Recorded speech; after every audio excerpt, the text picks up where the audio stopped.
Hello and welcome to Begging the Question, episode 3. I'm Dan Vaughn. You ask the questions, we've got the answers. It's a good thing it's not just me here today because I have no answers for your questions. That's why I bring in these experts. John Howard Fusco, I consider you an expert, sir. Welcome to the show. Well, the fault is yours, and evening, Dan. How are you doing? Not the first mistake I've made tonight, eh? Yes. Yes, fantastic. It's that El Paso heat. It's just cooking my brain. Well, if we're gonna cook my brain, let's invite another one to watch. Watch me burn. Dan Creel. What's hi, everybody. Up? Hello, everybody. How's it going? It's me, Dan Creel, saying hi, everybody. Waving at you, bringing the energy. Ready for another show. Top tier. Yes. I like it. Finger guns. Yeah, finger guns. Finger guns, thumbs up, waving. We're all here for that. There you go. Just make sure you press the record button. Yes. Very important. Yes. This is take 2 on this episode. We got about 10 minutes in. Only to realize that the host had failed to press the record button. I like to think of it as a dress rehearsal for these guys. If they showed up on time, maybe we wouldn't have had to do that. I hope you've learned your lessons now, guys. Who's our question from? I'm sitting and waiting on pins of needles. These guys, I'm going to smite them. All right. Well, we do have a very special question asker, question giver, the answerer of our begging. Let's get him on the show. Here he is. What's up, guys? Matt Lewis, defender at Detroit City FC. I've got behind me some historical moments of our club and some legends who have come before me, and some brilliant tifos in the back as well. But it inspired my question a little bit. I was wondering who you guys think fell through the cracks. And by that I mean, which players from the lower league teams do you think could have played at higher levels if the system was a little bit different, or if their path took a different turn, in a crucial moment? So I know there's a ton of good players out there. I've played against a bunch of them. There's a bunch of great clubs out there as well who have developed and progressed great players. And due to whatever circumstances, they weren't able to make it to the top level. So I'm curious to see who you guys think maybe fell through the cracks a little bit. What players do you think didn't get their moment or just didn't get that opportunity? So I'm curious to see what you guys think. Take care. Bye. The Matt Lewis defender for Detroit City FC of the USL Championship, obviously former NISA player. He also spent some time with the Cosmos, both professionally and amateur, pre-professional. And then, he was also an MLS draft pick, which I suspect might have triggered a little bit of this question. Matt is a player whose career took some turns before he found his home in Detroit, and has obviously done very well there as part of that back line at Detroit, playing with Stephen Carroll and Amensa and the rest of that gang. So he asks, what are the amateur players that we think of that maybe didn't make it for whatever reason? If it's just maybe there wasn't the right circumstance, or maybe an injury, or maybe it just wasn't the gods did not shine on them for whatever reason. And if we're going to start this question, I think it only makes sense that we return to the person that's already answered the question once. Dan Creel, I hope you're ready for this, buddy. You had some practice. I know you're dialed in. Yeah, I'm dialed in. I've got a little bit more information ready to go. I have a little pause. So I should have known that you would research for more information. So the player that came to my mind, and just because I'm do research on history, and I'm in the middle of this time period, is that MLS 1.0 time period, kind of the beginning of USL as it moved into the pro ranks in the mid to late 90s. I picked Doug Miller, Rochester Raging Rhinos. He actually have now that I've got a little bit more information. He's from Roxbury Township in New Jersey. That's where he's from, Mr. Howard Fusco, and he went to Loyola in Maryland. He went to school there, but I know him best from Rochester Raging Rhinos when they started in the A League in '96. He was the leading goal scorer. He might have been the MVP for the first 2 seasons of Rochester. I think he still holds their season record for goals in a season. Won a A-League title with Rochester when they were pulling in like averaging 10,000, 11,000 people in the stands in Frontier Field. They're basically doing as well as some of the kind of lower level, mid-tier level MLS teams at the time. Wildly successful. He also won he was on the team that won that 99 US Open Cup, that the last non-MLS team to win the Open Cup. And he had a long career with Rochester. I believe he might be their all-time goal scorer, but he was he never cracked the ranks of MLS. And at that time period, they started out with 10 teams. They went up to 12 for 3 years, and then they dropped back to 10 until 2005 or so. I think when they brought in Real Salt Lake and Chivas USA. It might have been, I believe so, yes. That first year, that first start to re-expansion side. So tons of players like Miller would kind of miss the curve and like hooked on to that A-League level. And I think they were able to maybe make more money. And just MLS either wasn't knocking, or it wasn't kind of they're having more success at kind of that A-League level. And so for me, he's kind of the player that popped in my head. Yeah. I was going to say had a long career coaching, apparently still coaching post playing career. Sorry, John, didn't mean to step on you there. No, that's okay. That's okay. No, I think having further pondered about Dan's answer here, and I've had more time to ponder it.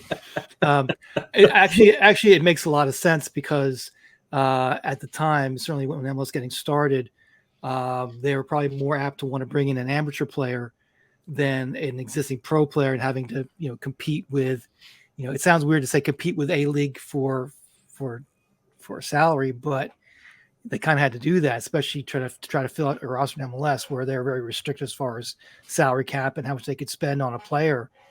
It wasn't economically viable. So there's probably a lot of players at that time, late 90s, that probably didn't get an opportunity that could have, if you had a more functioning pyramid where, first division, team clubs going down and buying second division players is pretty much, around the world it happens all the time. So, and Rochester's a good example of that because they built a very good squad and was probably, in terms of financially, as far as the salaries, was probably pretty high, and probably incomparable with some MLS teams at that time.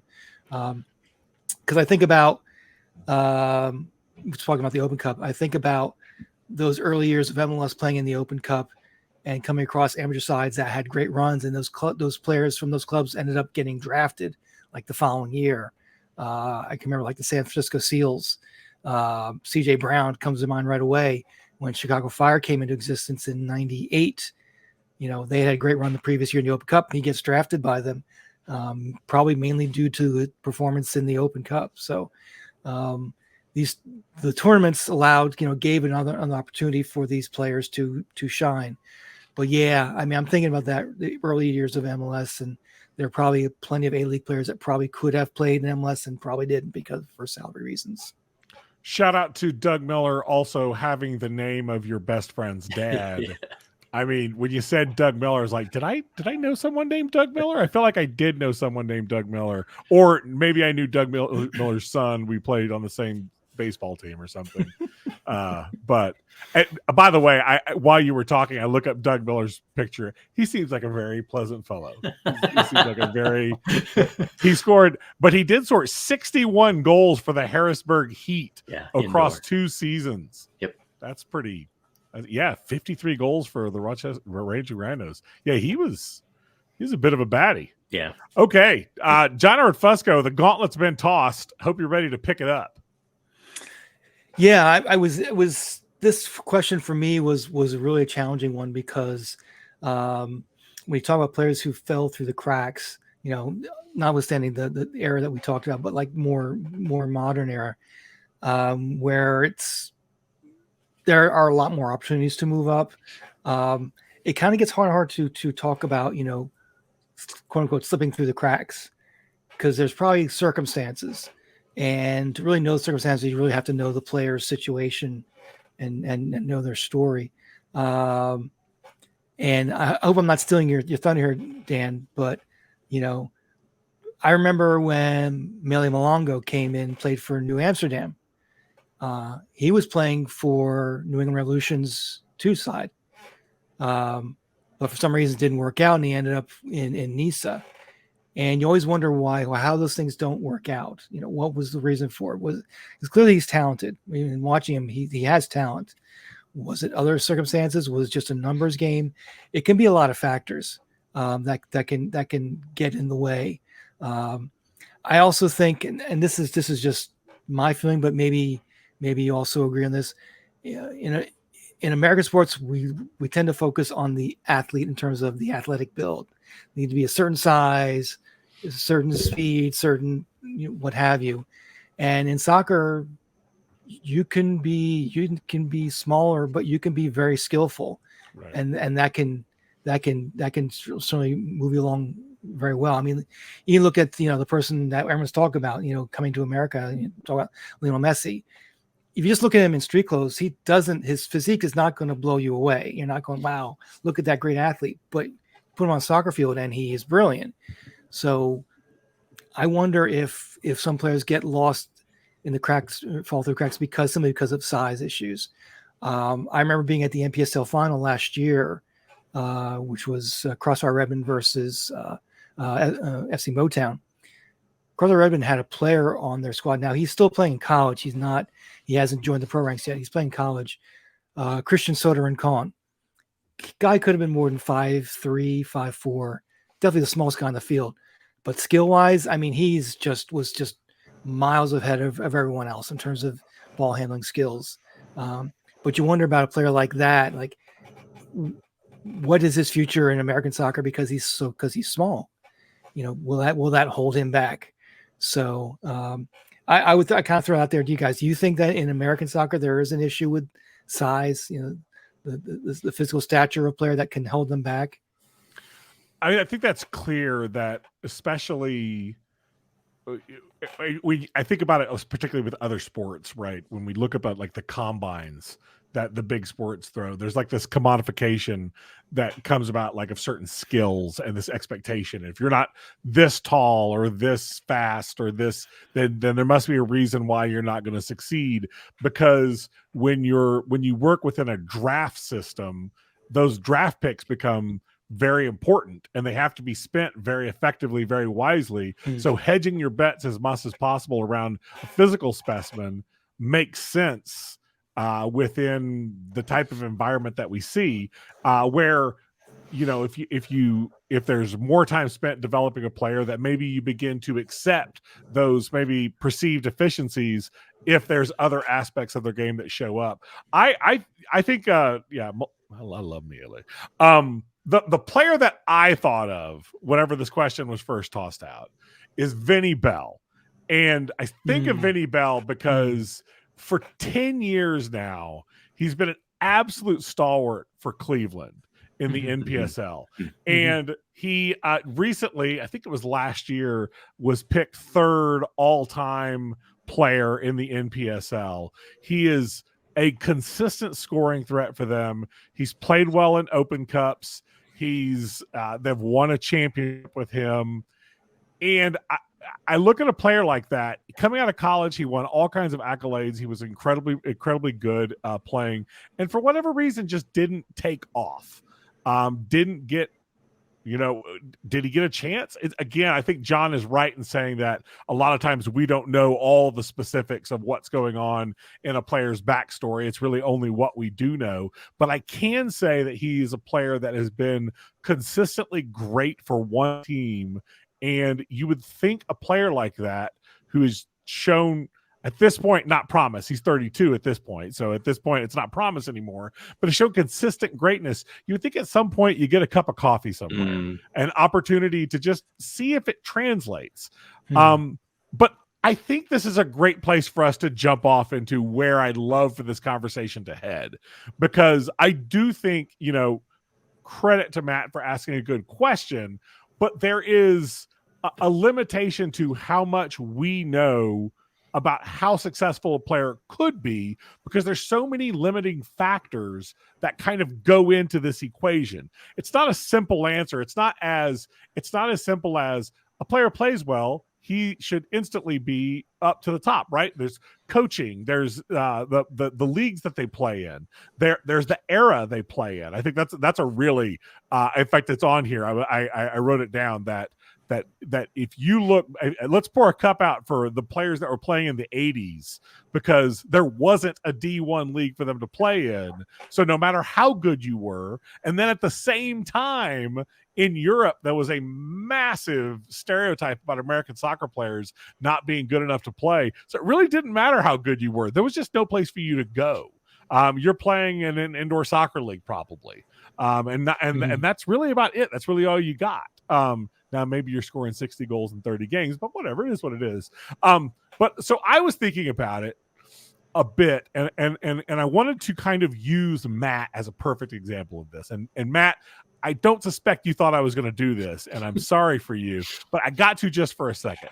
So I think he's the perfect example of location, right?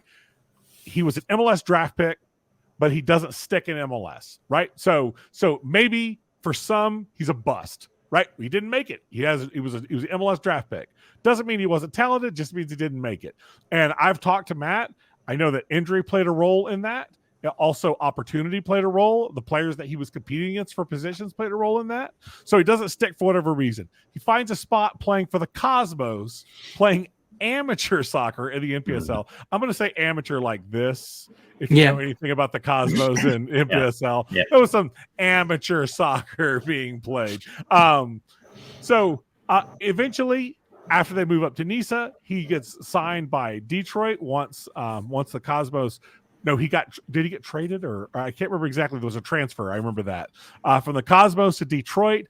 He sort of finds this home in this back line, and instead of just staying in Division 3, moves up to Division 2 now as the team moves up, and has been a very successful player at USL Championship level. Now, you could say, well, his talent was always there. He just, but there's so many factors that go along in all of that if you can't point to one and say, that's when it happened, that's when he made the jump, that's when it happened. Because if he doesn't stick it out and play with the Cosmos as an amateur level, and I think they won an NPSL championship. I remember that. They won. They paid for one. They won an NPSL championship. But if he doesn't do that, he doesn't make the ride into Nisa and doesn't deal with all of the headaches that Nisa is, moves to Detroit and then moves up to championship, he's not a USL championship player. And it wasn't because he wasn't good enough. It's because the opportunity just didn't happen for him. I just think that that is the kind of stuff that is, and again, I know that we know that Detroit City roster pretty well because they played in Nisa, but Stephen Carroll, Devin Abu-Mensah, Nate Steinwasser, those are all players who just 4 years ago were playing amateur soccer, and they are now succeeding at a USL Championship D2 level. Does that mean that any player could do it if it was with the right coaching or with the right club or with the right set of circumstances? And I think that's where I'm getting to, which is when we talk about falling through the cracks, how much of it is actually within the control? And again, falling between the cracks sort of implies a level of it's out of your control. And I think that is true. There's a lot of it that is out of players' control. But I think that it is such a complicated equation that there's so many factors that it's not an easy thing to answer when you ask that question, because any of the players that I just listed could still be playing for whoever in the NPSL right now, and everyone would say, like, that's the level they belong at. And we know now that's just simply not the case. All of those players have not just play at, but thrived at that level now. Yeah, I think we've talked about this in successive episodes, and we're going to continue to talk about it, kind of coming in at different angles. That if you look at other sports, like if you look at baseball, they have the minor league system. So you could ask folks, "Oh, who is this minor league great that never got?" And you could kind of figure that out, right? And you could say, "Oh, here's why that person slipped through the cracks. This is what happened. That what happened." If you look at football, you go college. College is that level, right? That level before the NFL, and you can say this guy was a great college player and he just didn't make it right in the NFL. Something happened, right?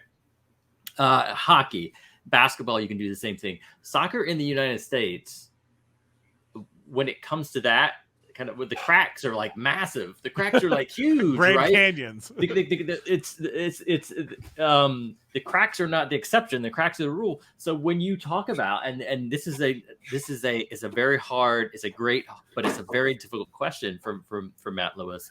It's exactly what you're talking about, Dan. That we have this kind of gulf between MLS and it's I think it's getting smaller between MLS and the championship, but then definitely kind of the pro ranks and everything else, that the cracks are this college, right? We see MLS looking a lot to college and just not really looking to anywhere else. But the college to pro kind of pathway in soccer it's not great. It's kind of piecemeal too.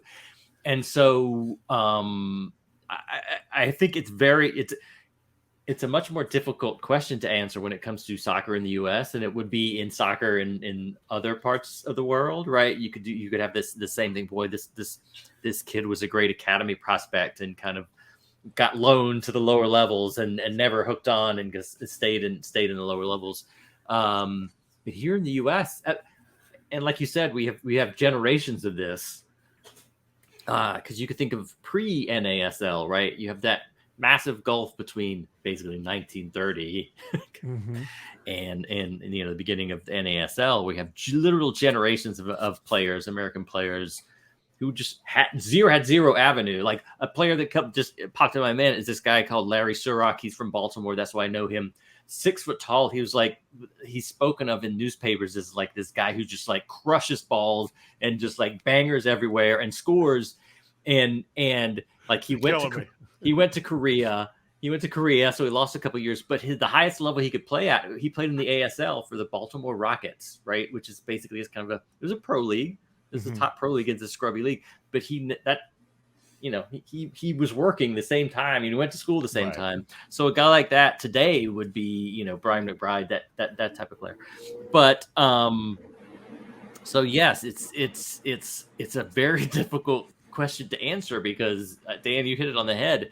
You don't know. These players aren't lifted. You don't see them enough. They're not lifted up enough. And when it's just in the U.S. Open Cup, to John's point, and it's just hard to gauge their potential and the opportunities for them to kind of hook on to a higher level team.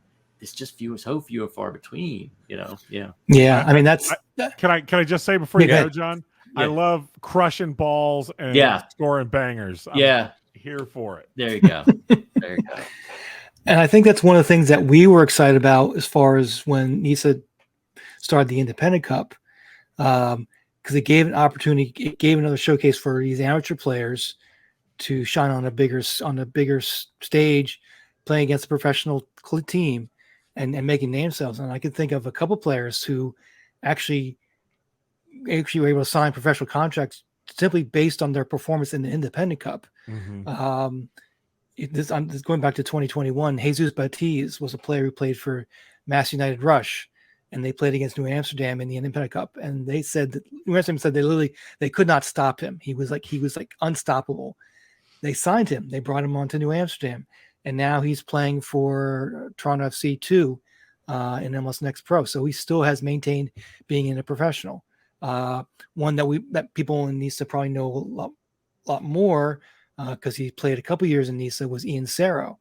2021, he was playing for Milwaukee Torrent in the NPSL and played against Chicago House, which was just a startup, just starting up as a professional side. So they're still forming their roster, and they picked up Ian Cerro, and he was great for them. He ended up going to CFC in 2022, and he's playing in USL Championship.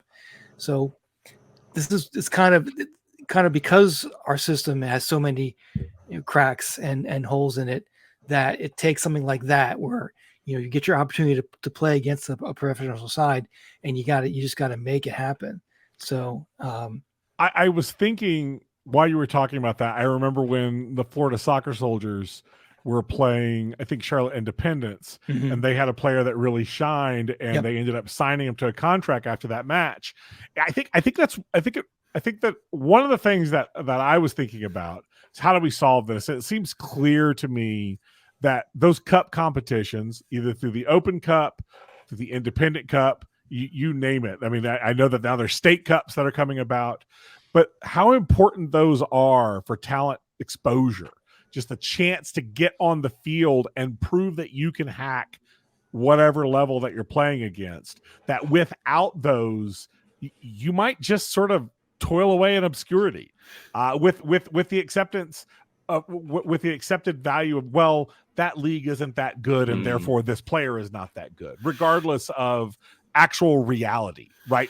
I was thinking also another way that you can help solve this is if we gave more training compensation, that development compensation. The idea of the time spent in a lower league is valuable to the future of that player, and therefore, as a player moves up or his talent is discovered, that becomes a reason to pay back that original club, which I think emphasizes that relationship between the higher level clubs, the lower level clubs, and sort of gives a reason for those lower level clubs to really focus on showing off those players, finding opportunities, because those become investments. These are, I'm investing training in this player in hopes that player pays off long term, right. And eventually clubs begin to develop a reputation for developing talent, for bringing up stars, and that again highlights that relationship and kind of forces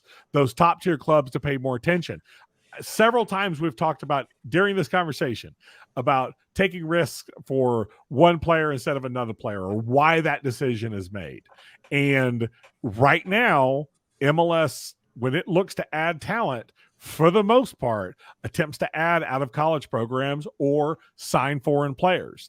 There's again, I don't want to, I know that we start painting with really broad brushes. I think different clubs have shown better or worse jobs at developing talent. I mean, you think about FC Dallas and all the talent that's come through there just in the last 5-10 years, and it's clear that some clubs are better at bringing up players through those youth ranks, but it seems like there is just a general, and it's funny because the federation kind of doesn't care about lower league soccer either, right? So MLS sort of reflects that, and I don't know if MLS is reflecting the federation or if the federation is reflecting MLS.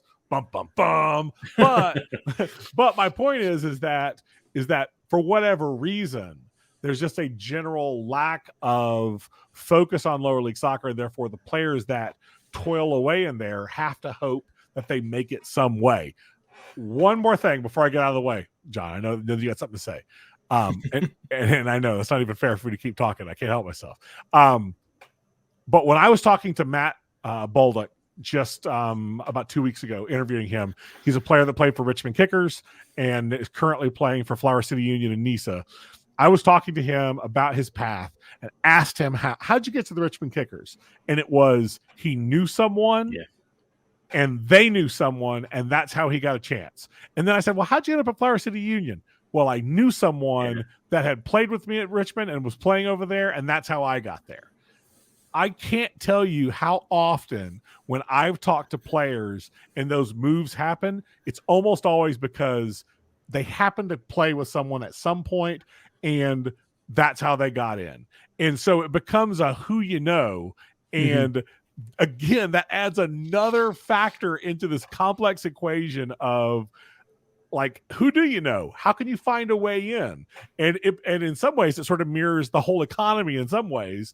But it is an interesting aspect to add in. John, I'll shut up. I'm sorry. No, that's fine. That's fine. I just want to comment a bit about MLS in terms of, how they roster building, what they're looking for. Keep in mind that MLS has made a big investment into player development. Why are they doing this? They're doing this because they see what the players can get in the market in Europe. They see this as a revenue stream. They're like, oh, we need to corner the market on player development so we can sell these players off to Europe and make some nice return on it. That doesn't fit the guy who's slogging it in amateur side or third division side, they're less likely to go after and bring and purchase that player.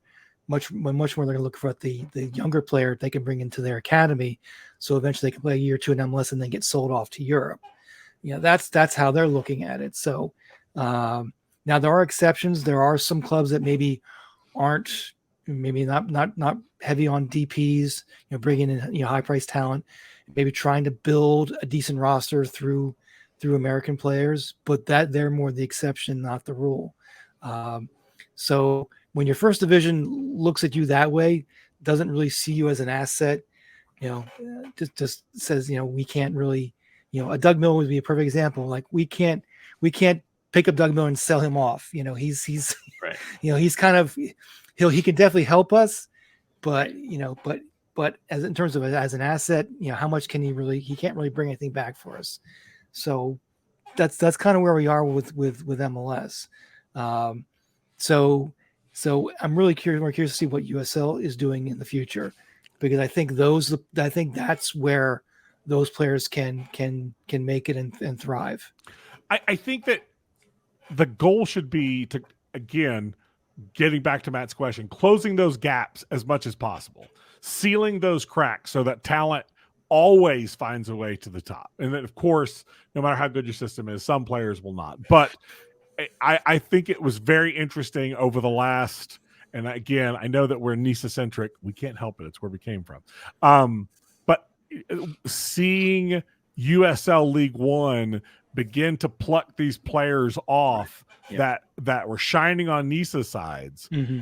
And in some ways, and now you could say, well, NISA and USL League One are on the same level. That's true in theory, but in practice, the reality is most USL League One sides are better funded, more stable, etc. And NISA would probably admit that. And so for me, that's an example of the cracks beginning to close. Because these players, and I think of how many Maryland Bobcats have been plucked off and put onto USL League One sides. That's the system working effectively. That's where one team is harvesting local talent. Maryland talks about that's one of their goals, is to give players from that area an opportunity to play. And then because of that exposure, it gives them the opportunity to move into more stable, better opportunities. And then we'll see where it goes from there. Creel? Yeah, I've got one quick thing. It's a bit of a curveball as the both of you've been talking, and it probably doesn't fit into what Matt Lewis is talking about. And there's probably maybe both of you, but there's probably people out there going to give me a well actually about this. But I was like, we're talking about opportunities. Probably the greatest women's player of all time, Michelle Akers, never played in WUSA. I think she spent 1 year at like a top level Swedish team in like 1994 or something like that. But that speaks to somebody who, she's been to the pinnacle, multiple, I think Olympics, multiple World Cups, and was named kind of best player of the century. But because the literal opportunity was not there for her entire career to play at the top, because the league wasn't there. And I think that speaks to kind of, I just want to throw that out as the women's game. And we're talking about USL, that they have an opportunity. The Super League is about to start. The W League has gotten going. They're thinking about,